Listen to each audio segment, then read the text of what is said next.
जयंती मंगला काली भद्रकाली कपालिनी दुर्गा क्षमा शिवा धात्री माता स्वाहा स्वधा नमस्तुते। काली काली महाकाली काली के परमेश्वरी काली के दक्षिणेश्वरी सर्वानंदिकाय देवी दुर्गे देवी नमस्तुते।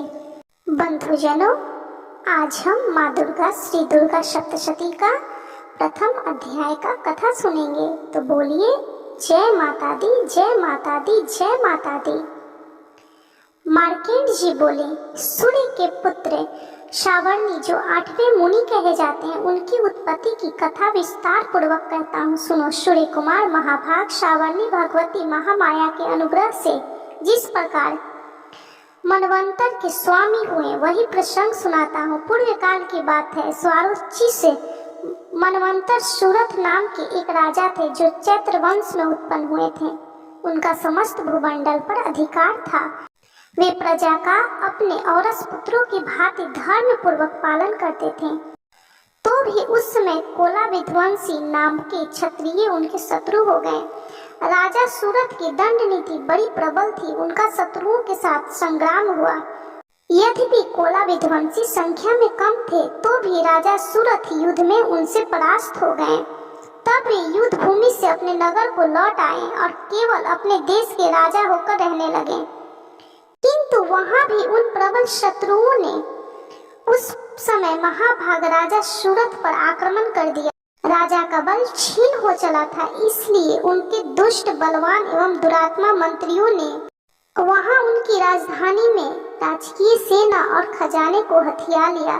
सूरत का प्रभुत्व नष्ट हो चुका था, इसलिए वे शिकार खेलने के बहाने घोड़े पर सवार हो वहां से अकेले ही एक घने जंगल में चले गए।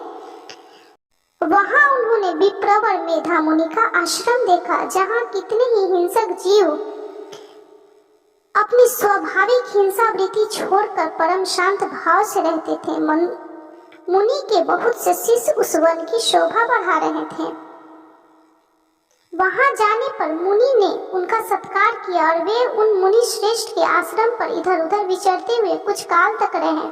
फिर ममता से आकृष्ट चित्त होकर वहां इस प्रकार चिंता करने लगे, पूर्व काल में मेरे पूर्वजों ने जिसका पालन किया था वही नगर आज मुझसे रहित है। पता नहीं मेरे दुराचारी भृत्यगण उसकी धर्म पूर्वक रक्षा करते हैं या नहीं। जो सदा मद की वर्षा करने वाला और शूरवीर था, वह मेरा प्रधान हाथी अब शत्रुओं के अधीन होकर न जाने किन भोगों को भोगता होगा। जो लोग मेरी कृपा धन भोजन पाने से मेरे सदा मेरे पीछे पीछे चलते थे, वे निश्चय ही अब दूसरे राजाओं का अनुसरण करते होंगे। उन अपव्ययी लोगों के द्वारा सदा खर्च होते रहने के कारण अत्यंत कष्ट से जमा किया हुआ मेरा वह खजाना खाली हो जाएगा। ये तथा और भी कई बातें राजा सूरथ निरंतर सोचते रहते थे। एक दिन उन्होंने वहां विप्रवर मेधा के आश्रम के निकट एक वैश्य को देखा और उससे पूछा, भाई तुम कौन हो? यहाँ तुम्हारे आने का क्या कारण है?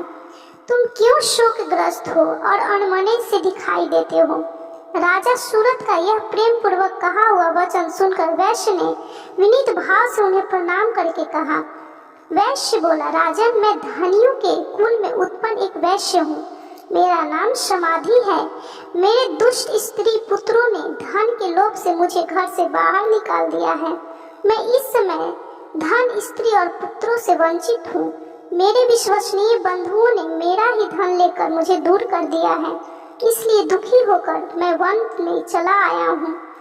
यहाँ रहकर मैं इस बात को नहीं जानता कि मेरे पुत्रों की, स्त्री की और स्वजनों की कुशल है या नहीं। इस समय घर में वे कुशल से रहते हैं अथवा उन्हें कोई कष्ट है। वे मेरे पुत्र कैसे हैं? क्या वे सदाचारी हैं अथवा दुराचारी हो गए हैं? राजा ने पूछा, जिन लोभी स्त्री पुत्र आदि ने धन के कारण तुम्हें घर से निकाल दिया, उनके प्रति तुम्हारे चित्त इतना स्नेह का बंधन क्यों? वैश्य बोला, आप मेरे विषय में जैसे बात कहते हैं वह सब ठीक है, किंतु क्या करूं, मेरा मन निष्ठुरता नहीं धारण करता। जिन्होंने धन के लोभ में पड़कर पिता के प्रति स्नेह, पति के प्रति प्रेम तथा आत्मीय जन के प्रति अनुराग को तिलांजलि दे दिया, मुझे घर से निकाल दिया, उन्हीं के प्रति मेरे हृदय में इतना स्नेह है। महामते, गुणहीन बंधुओं के प्रति भी जो मेरा चित्त इस प्रकार प्रेम मग्न हो रहा है, यह क्या है, इस बात को मैं जानकर भी नहीं जान पाता। उनके लिए मैं लंबी सांसें ले रहा हूँ और मेरा हृदय अत्यंत दुखित हो रहा है। उन लोगों में प्रेम का सर्वथा अभाव है, तो भी उनके प्रति जो मेरा मन निष्ठुर नहीं हो पाता, इसके लिए मैं क्या करूं? मार्केंड जी कहते हैं, ब्राह्मण तदंतर राजाओं में श्रेष्ठ सुरथ और वह समाधि नामक वैश्य दोनों साथ साथ मेधा मुनि की सेवा में उपस्थित हुए और उनके साथ यथा योग्य न्यायानुकूल विनयपूर्ण बर्ताव करके बैठे। तत्पश्चात वैश्य और राजा ने कुछ वार्तालाप आरंभ किया। राजा ने कहा, भगवान, मैं आपसे एक बात पूछना चाहता हूँ, मुझे बताइए। मेरा चित्त अपने अधीन न होने के कारण वह बात मेरे मन को बहुत दुख देती है। जो राज्य मेरे हाथ से चला गया है, उसमें और उसके संपूर्ण अंगों में मेरी ममता बनी हुई है। हे मुनि श्रेष्ठ, यह जानते हुए भी कि अब वह मेरा नहीं है, अज्ञानी की भांति मुझे उसके लिए दुख होता है। यह क्या है? इधर यह वैश्य भी घर से अपमानित होकर आया है, इसके पुत्र स्त्री और भृत्यों ने इसे छोड़ दिया है, स्वजनों ने भी इसका परित्याग कर दिया है, तो भी यह उनके प्रति अत्यंत हार्दिक स्नेह रखता है। इस प्रकार यह तथा मैं दोनों ही बहुत दुखी हैं, जिसमें प्रत्यक्ष दोष देखा गया है। उस विषय के लिए भी हमारे मन में ममता जनित आकर्षण पैदा हो रहा है। महाभाग, हम दोनों समझदार हैं, तो भी हमें जो मोह पैदा हुआ है, यह क्या है? विवेक शून्य पुरुष की भांति मुझ में और इसमें भी यह मूढ़ता प्रत्यक्ष दिखाई देती है। ऋषि बोले, महाभाग, विषय मार्ग का ज्ञान सब जीवों को है, इसी प्रकार विषय भी सबके लिए अलग अलग है। कुछ प्राणी दिन में नहीं देखते और दूसरे रात में नहीं देखते, तथा कुछ जीव ऐसे हैं जो दिन और रात्रि में भी बराबर देखते हैं। यह ठीक है कि मनुष्य समझदार होते हैं, किंतु केवल वे ही ऐसे नहीं होते। पशु, पक्षी और मृग आदि सभी प्राणी समझदार होते हैं।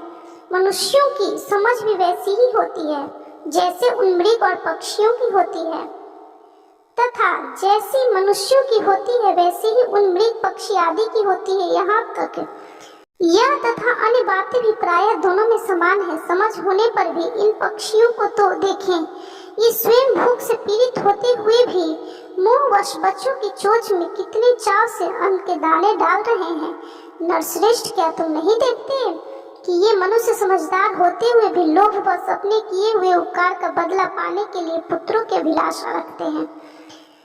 यद्यपि उन सब में समझ की कमी नहीं है, तथापि वे संसार की स्थिति, जन्म मरण की परंपरा बनाए रखने वाले भगवती महामाया के प्रभाव द्वारा ममता में भंवर से युक्त मोह के गहरे गर्त में गिराए गए हैं। इसलिए इसमें आश्चर्य नहीं करना चाहिए। जगदीश्वर भगवान विष्णु की योग निद्रा रूपा जो भगवती महामाया है, उन्हीं से यह जगत मोहित हो रहा है। वे भगवती महामाया देवी ज्ञानियों के भी चित्त को बलपूर्वक खींचकर मुंह में डाल देती हैं।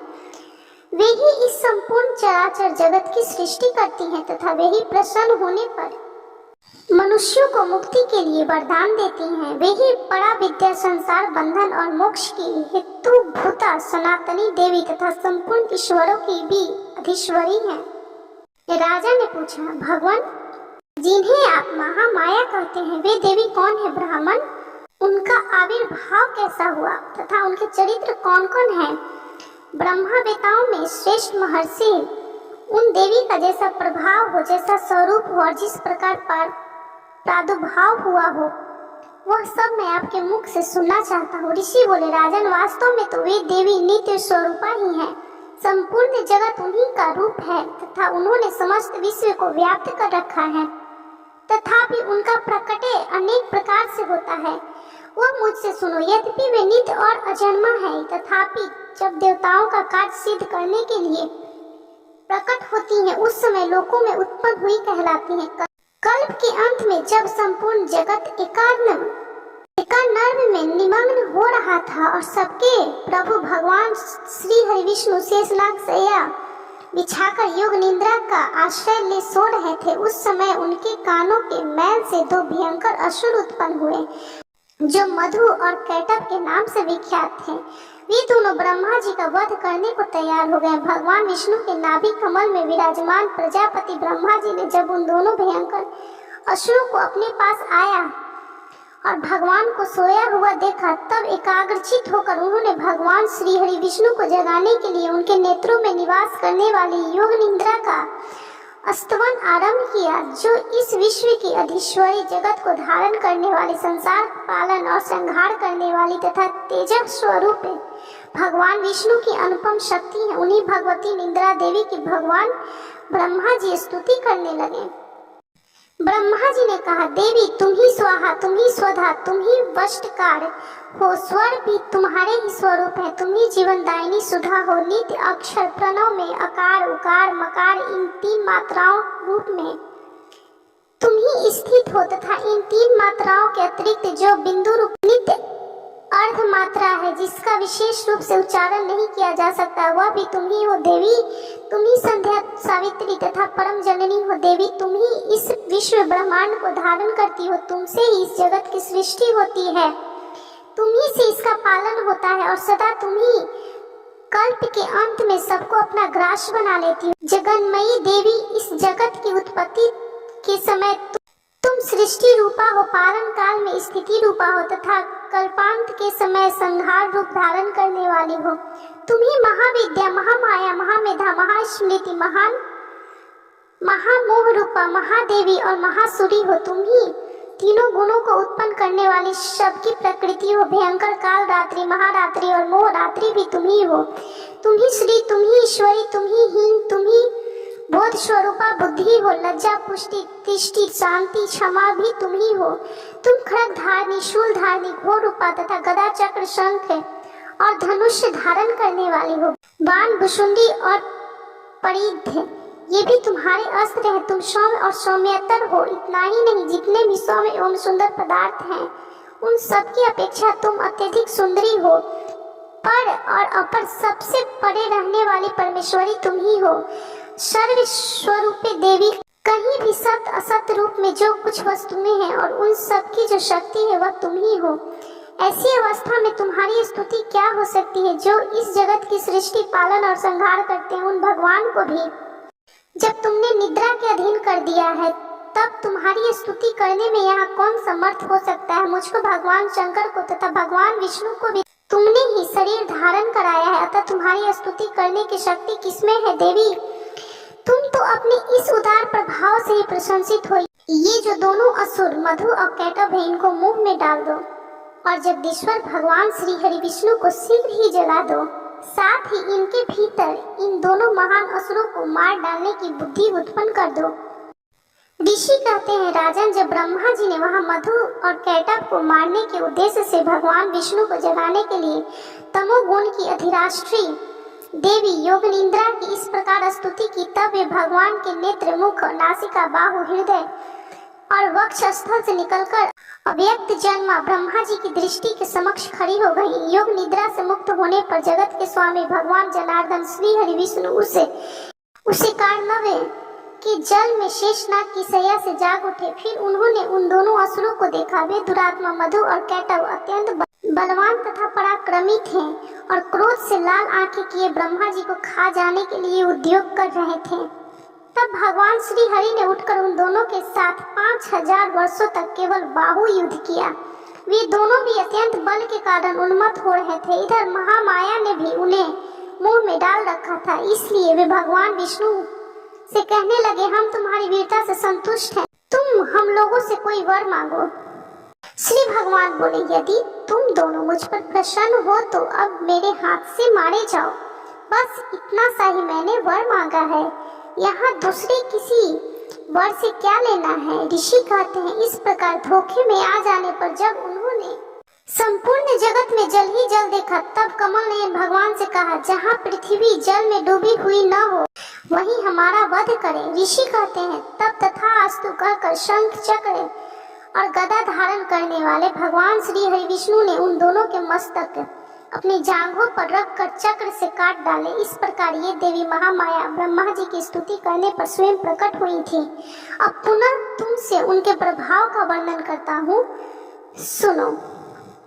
इस प्रकार श्री मार्कंड पुराण में सर्वानिक मनवंतर की कथा के अंतर्गत देवी महात्म्य के मधुकैटभ वध नामक पहला अध्याय पूरा हुआ। तो बोलिए ओम जयंती मंगला काली भद्र काली कपालिनी दुर्गा क्षमा शिवा धात्री माता स्वाहा स्वधा नमस्तुते काली काली महाकाली काली के परमेश्वरी काली के दक्षिणेश्वरी सर्वानंदे कहे देवी दुर्गे देवी नमस्तुते। बंधुजनों, माँ दुर्गा आपकी सभी मनोकामनाओं की पूर्ति करेंगी। तो बोलिए जय माता दी, जय माता दी, जय माता दी।